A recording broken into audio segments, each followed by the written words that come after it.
My name is Dr. Christopher Sendy, and I'm with Nova Health Recovery Ketamine Infusion Center in Alexandria, Virginia.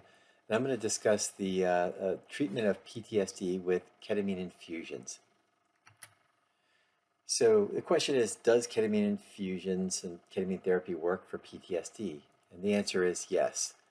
Ketamine has been found to be effective for chronic PTSD as a series of 6 ketamine infusions over 2 weeks, with a reduction of depressive symptoms, intrusions, hyperarousal, and avoidance. And basically, we notice also improved mood and cognition that followed these infusions. So that's kind of the summary of this entire set of slides.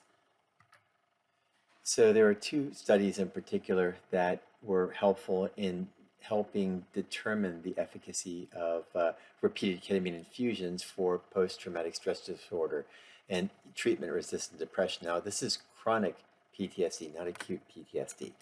And so we have 2 studies here that I've posted, and we'll kind of go through these as well. The more significant one was the one by Adriana Fetter in 2021, which was a randomized controlled trial of repeated ketamine infusions in chronic post-traumatic stress disorder. And we'll circle back on that one, but either one of these demonstrated efficacy of the repeated ketamine infusions for post-traumatic stress disorder in the domains that I just mentioned. So what exactly is PTSD?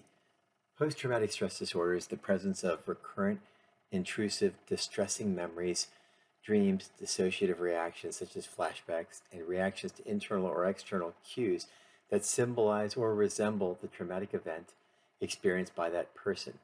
Examples of these traumatic events include sexual assault, serious injuries, actual or threatened cases of death, and witnessing trauma of a close friend or family member. So you can witness the trauma and actually suffer from trauma.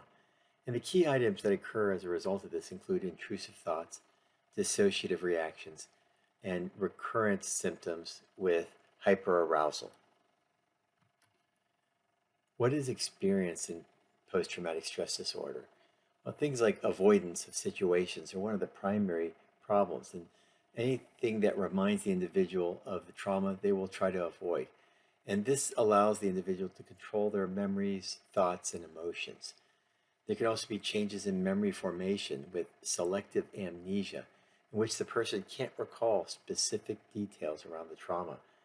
And of course, depression can also follow, and we can get negative beliefs and expectations as a result of that, always feeling that everything is going to work out for the worst, as well as anhedonia, which is the lack of any feeling at all or emotional blunting. You don't feel hopeful, you don't feel happy, you don't necessarily feel sad, and social withdrawal with negative expectations.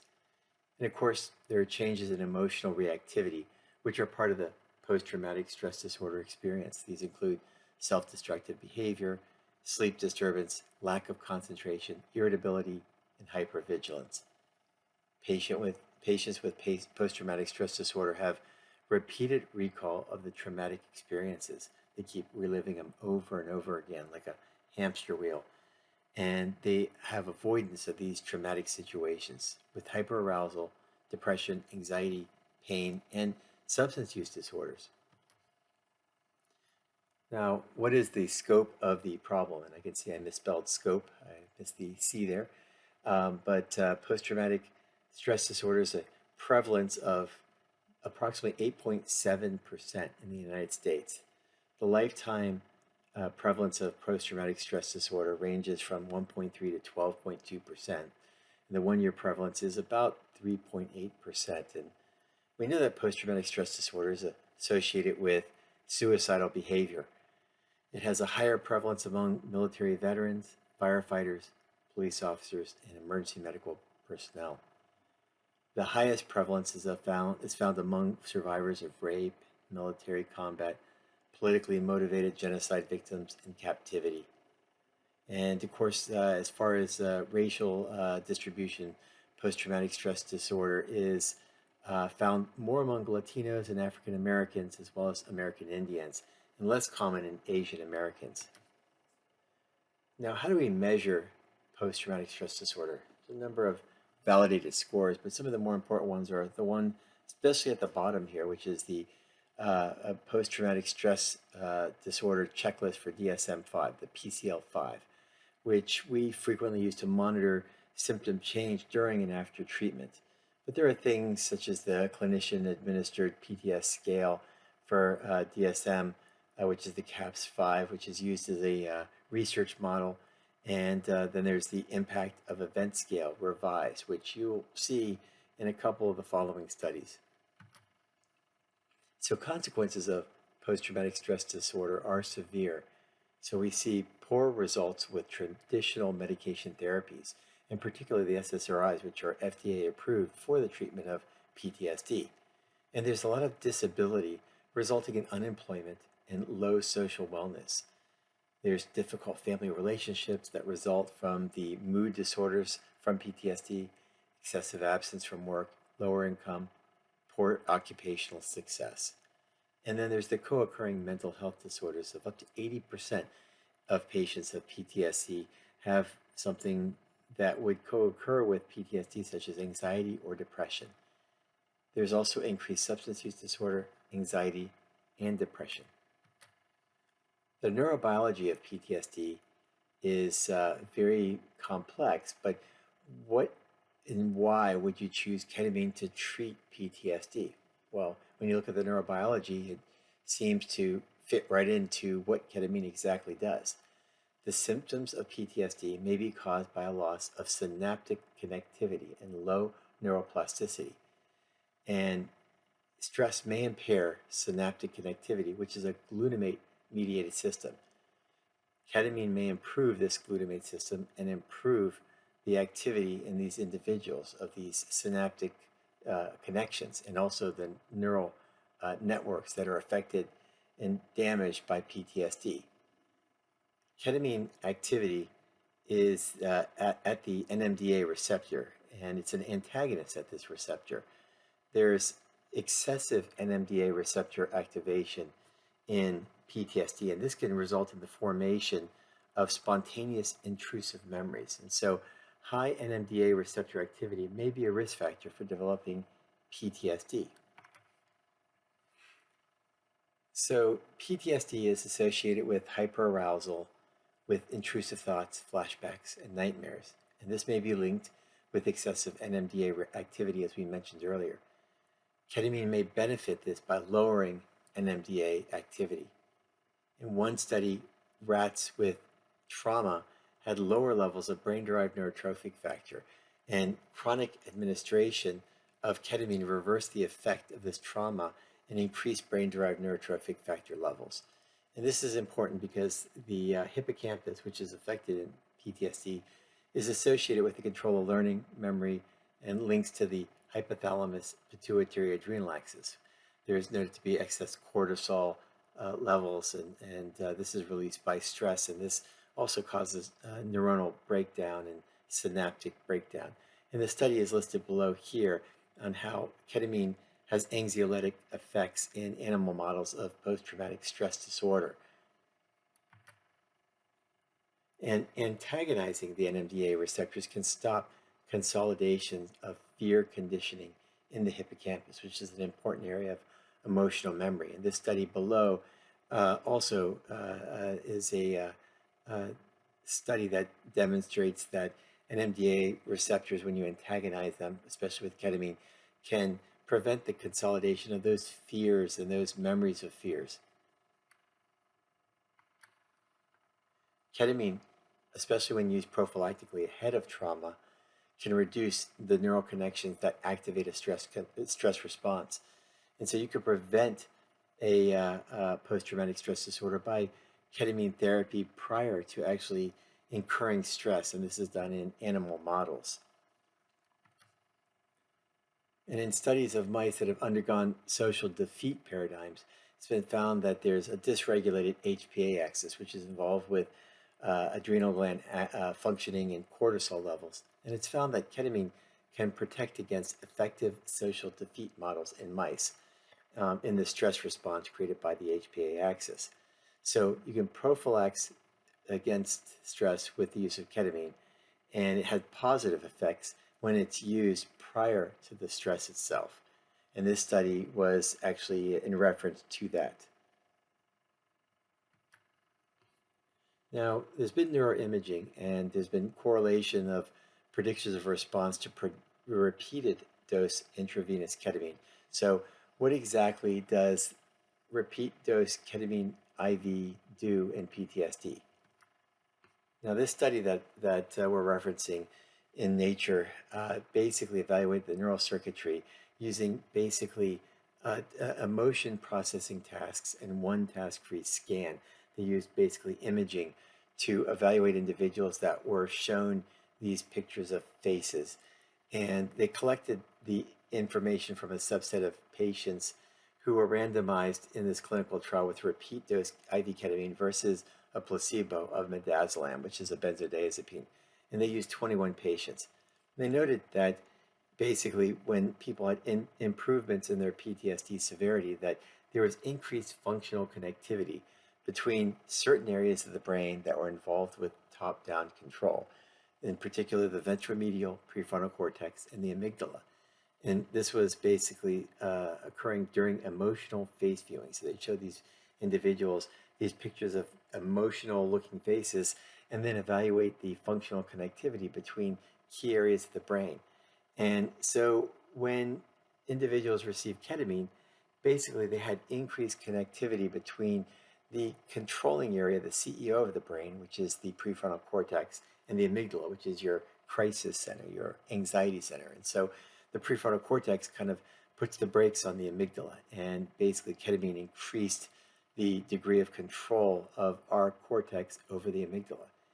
And so also they noted that following ketamine infusions, there was decreased dorsal anterior cingulate activity during emotional conflict regulation and increased task-free connectivity between those same areas we just discussed, the ventromedial prefrontal cortex and the anterior insula. So basically what we're talking about here is that we get top-down control whenever we give ketamine. We actually allow the prefrontal cortex, your CEO, to put the brakes on and regulate the fear centers of our brain.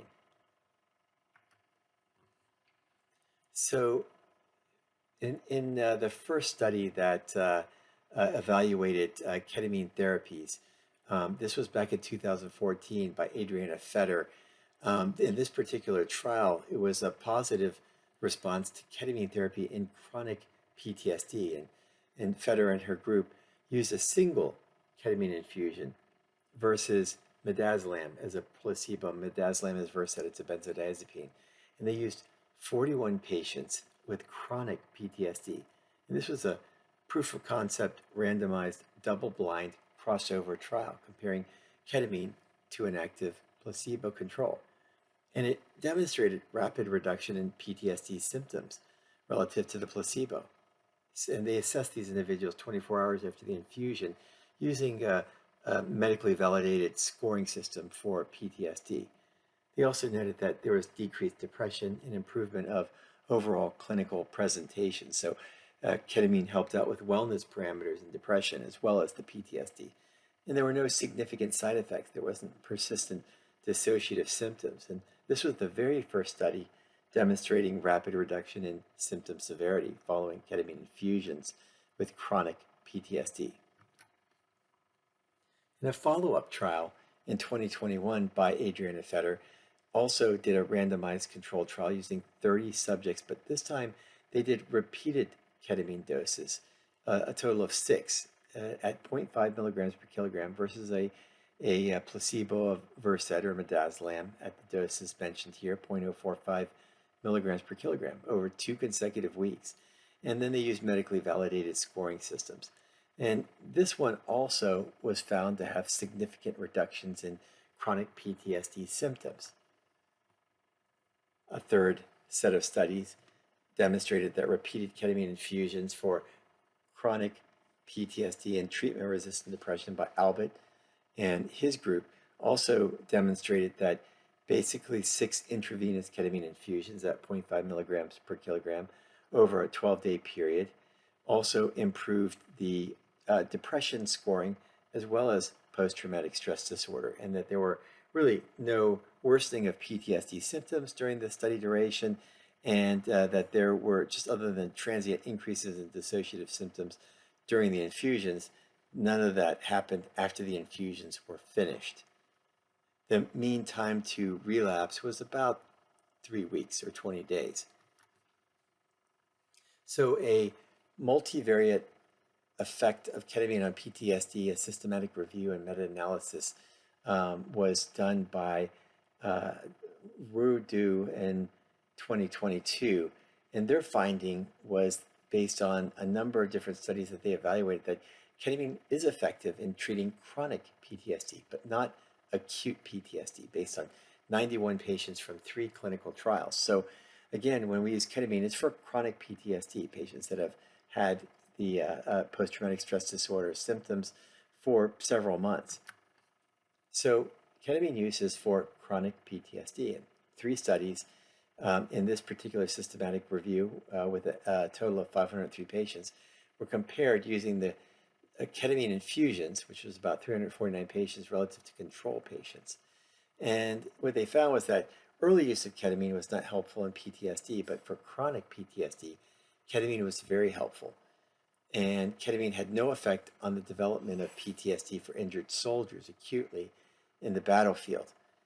For those with early PTSD, their symptoms actually were aggravated with IV ketamine when used in the first few weeks after PTSD was diagnosed. So again, the bottom line was that for chronic PTSD, ketamine therapy works wonderfully, but for acute PTSD, not so much. And it was noted that the use of ketamine administration was not found to cause development of PTSD in injured soldiers. And they did not find any psychosis or mania resulting from ketamine use. They also noted that ketamine could alleviate the symptoms of chronic PTSD significantly. So what is the ketamine infusion process at Nova Health Recovery Ketamine Infusion Center? Basically, we follow the 6 ketamine infusion principle over 2 weeks to 3 weeks at 0.5 milligram per kilogram IV over 40 minutes, ideal body weight. And most people will need booster infusions and home-based racemic intranasal ketamine for maintenance. And this we use based on a randomized controlled trial of intranasal racemic ketamine in major depressive disorder from Lapidus in 2014, which demonstrated a positive impact of intranasal racemic ketamine in treatment-resistant depression. So there aren't that many treatments overall available for post-traumatic stress disorder. SSRIs are one of the few FDA-approved models of treatment, but their success rate is extremely low. And the morbidity and even mortality from suicidality is extremely high from post-traumatic stress disorder, especially in veteran populations. And we need more rapid treatments. We need a treatment that hits this process from a different direction, which is the glutamate system. And that's what ketamine does. It affects the glutamate system in the brain, as opposed to the serotonergic and dopamine systems, which are kind of secondary controlling agencies inside the brain.